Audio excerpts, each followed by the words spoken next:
Chandrayaan 3 lander இன்று நிலவில் வெற்றிகரமாக தரையிறக்கப்பட்டது. விண்வெளி வரலாற்றில் சரித்திர சாதனை படைத்தது இந்தியா. அதன் காட்சிகளை தற்போது பார்க்கலாம். नमस्कार, इसरो के इस महाअभियान से जुड़ने के लिए आप सादर आमंत्रित हैं. Bated breath to witness the landing on Moon's South Polar region. अगर मैं सही मायने में कहूं तो अंतरिक्ष का कोई भी मिशन हो और चाहे किसी भी देश के द्वारा संचालित किया जा रहा हो, इसरो मिशन की निश्चितता और अनिश्चितता के बीच बहुत ही महीन अंतर होता है, जिससे कि एक मिशन सफल या असफल होता है. लेकिन ना हम थके ना हम हारे. हमने पिछली कमियों को सुधारते हुए आज पूरी तरह से आश्वस्त किया है कि लैंडर मॉड्यूल निश्चित तौर पे चंद्रमा के सतह पर सेफ और सॉफ्ट लैंडिंग करेगा. मून मिशन चंद्रयान 1 अक्टूबर 2008 में PSLV रॉकेट के द्वारा सफलतापूर्वक प्रक्षेपित किया गया था. चंद्रयान 1 ने चंद्रमा के सतह पर पानी की खोज करके पहले ही इतिहास रच चुका है. यही कारण है कि आजकल विश्व के तमाम अंतरिक्ष वैज्ञानिक और स्पेस एजेंसियां चंद्रमा को और करीब से जानने के लिए उत्सुक दिख रही हैं. अगर हम बात करें चंद्रयान 2 की, जो इसरो का दूसरा मिशन है, जुलाई 2019 में इसरो के सबसे ताकतवर रॉकेट LVM-3 द्वारा सफलतापूर्वक प्रक्षेपित किया गया था. और आज भी लगभग 4 साल बाद यह चंद्रमा के 100 किलोमीटर के सर्कुलर ऑर्बिट में घूमते हुए The primary objective of Chandrayaan 3 mission is the demonstration of safe and soft landing on the lunar surface. This demonstration is a critical aspect for ISRO's future interplanetary missions. In addition to this, the mission objectives also include demonstration of roving capability and conduction of in situ scientific experiments on Moon's surface. Carried on the shoulders of India's heaviest rocket LVM-3 on the 14th of July, Chandrayaan 3 was placed in the precise elliptic parking orbit of size 170 by 36,500 kilometers. ISRO, in its mission plan of following the incremental trajectory approach, carried a total of 5 Earth's gravitational pull and traveled to the Moon. An orbit of 288 by 3,69,328 kilometers was achieved at the end of the translunar injection. जी हाँ, translunar injection किसी भी interplanetary mission के लिए बहुत ही आवश्यक परंतु कठिन operation होता है. इस सफल मैन्यूवर के बाद चंद्रयान 3 पृथ्वी से दूर निकलकर चंद्रमा के प्रभाव क्षेत्र में एक हाइपरबोलिक ट्रेजेक्टरी के द्वारा पहुंचाया गया.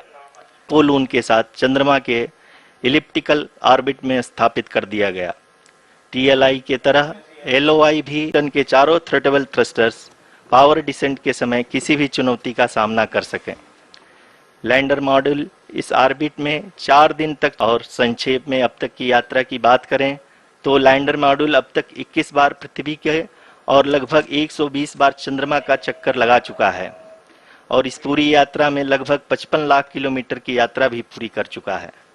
अब तक के इस पूरे अभियान में यह भी सुनिश्चित किया गया कि सारे ऑर्बिट मैन्यूवर्स इस प्रकार किए जाएं कि लैंडिंग साइट पावर डिसेंट की शुरुआत से ही लैंडर के ऑर्बिटल प्लेन में बना रहे.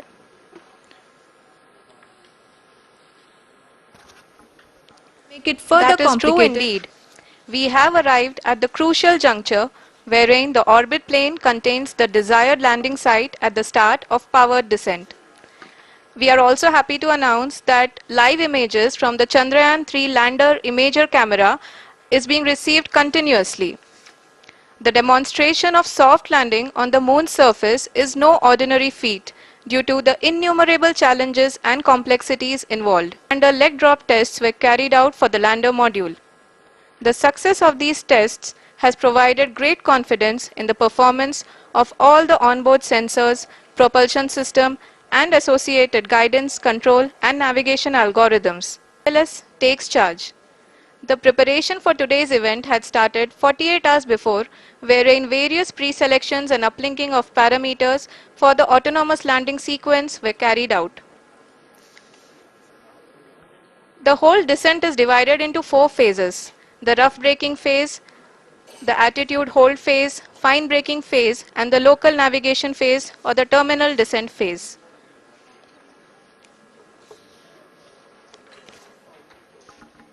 जी हाँ, एटीट्यूड होल्ड फेज जो कि पावर डिसेंट का दूसरा चरण है, एक बहुत ही महत्वपूर्ण फेज है।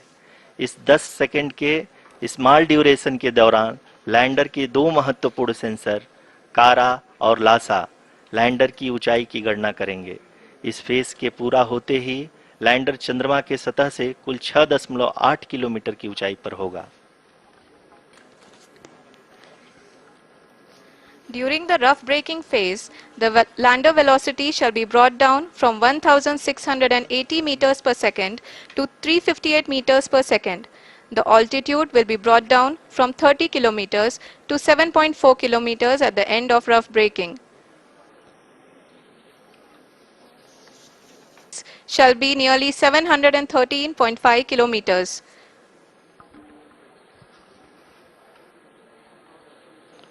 जी हाँ, कुल 745 किलोमीटर के इस रफ ब्रेकिंग फेज में आप देख सकते हैं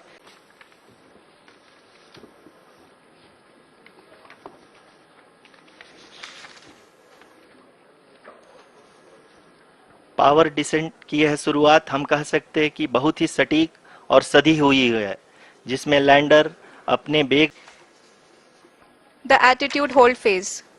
We can currently see that the altitude of the lander module is nearly 31 kilometers. 36 दिशा में चल चुका है। The mission operations team, the horizontal velocity has been brought down and the distance traveled is 574 kilometers.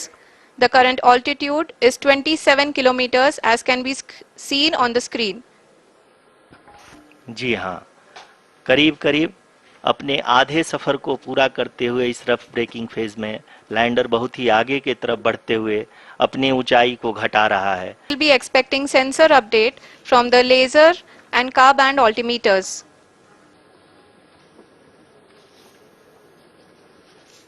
We can see the visualization of the lander module moving towards the moon's surface. The current altitude is nearly 15.2 kilometers and the distance traveled is 754 kilometers. We can also see the image that the lander imager camera has been providing. 3 minutes and the altitude is going to be reduced to nearly 800 meters at the end of this phase. जी हाँ, जैसा कि आरुषि जी ने बताया कि लगभग 3 minute के उपरांत lander की हाइट लगभग 800 मीटर वर्टिकली होगी और यहाँ पे लैंडर की horizontal velocity, vertical velocity, even down range भी लगभग शून्य होगा। We can see the visual of the lander module and we can see that the downrange traveled is nearly 831 kilometers.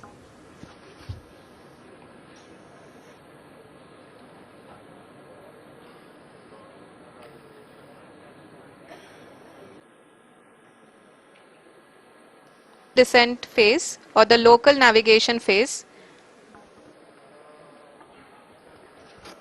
जी हाँ, अब हम फाइन ब्रेकिंग वेज के एकदम करीब आ चुके हैं। हाँ, आप तालियों के गड़गड़ाहट से सुन सकते हैं कि हम लोगों ने तीसरे चरण को भी बहुत ही सफलतापूर्वक हासिल कर लिया है और अभी हम वर्टिकल डिसेंट फेज में आ चुके हैं, जिसकी शुरुआत भी बहुत ही अच्छे ढंग से हो चुकी है।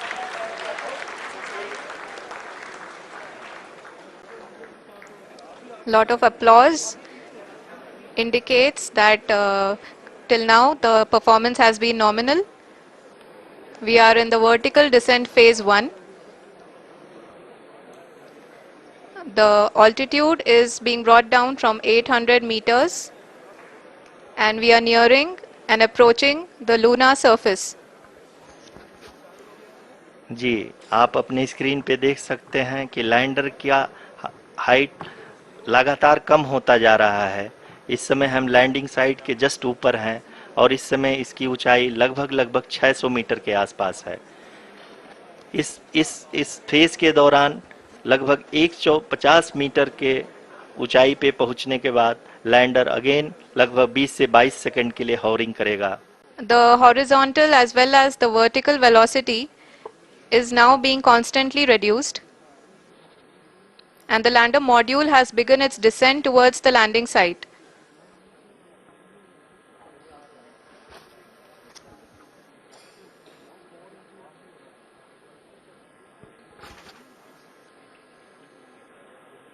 जी हाँ, आप अपने स्क्रीन पे देख सकते हैं ये जो पथ निर्धारित किया गया है, लैंडर पूरी तरह से उसी को ही फॉलो कर रहा है। इस समय हम लगभग 200 मीटर की हाइट से भी कम आ चुके हैं।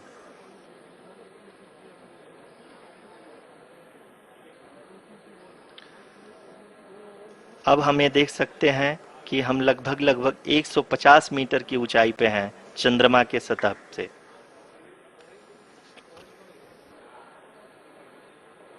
We are approaching the vertical descent phase 2, which will have the lander module hovering at nearly 150 meters above ji the हाँ। lunar surface.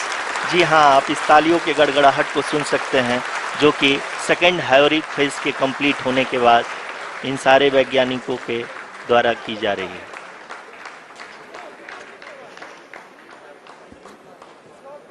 जी हाँ, आप अगर फिर से ध्यान से देखें तो एल्टीट्यूड पुनः कम होता जा रहा है। अभी हम लोग लगभग 135 मीटर की ऊंचाई पे हैं। The sensors that are updating at this point are providing confirmation of the safety of the landing site. As expected, the retargeting is going on and this is a very good signature for the lander. अभी आप ये देख सकते हैं कि Currently, only 2 engines are now being fired, and he is critically looking at the visuals.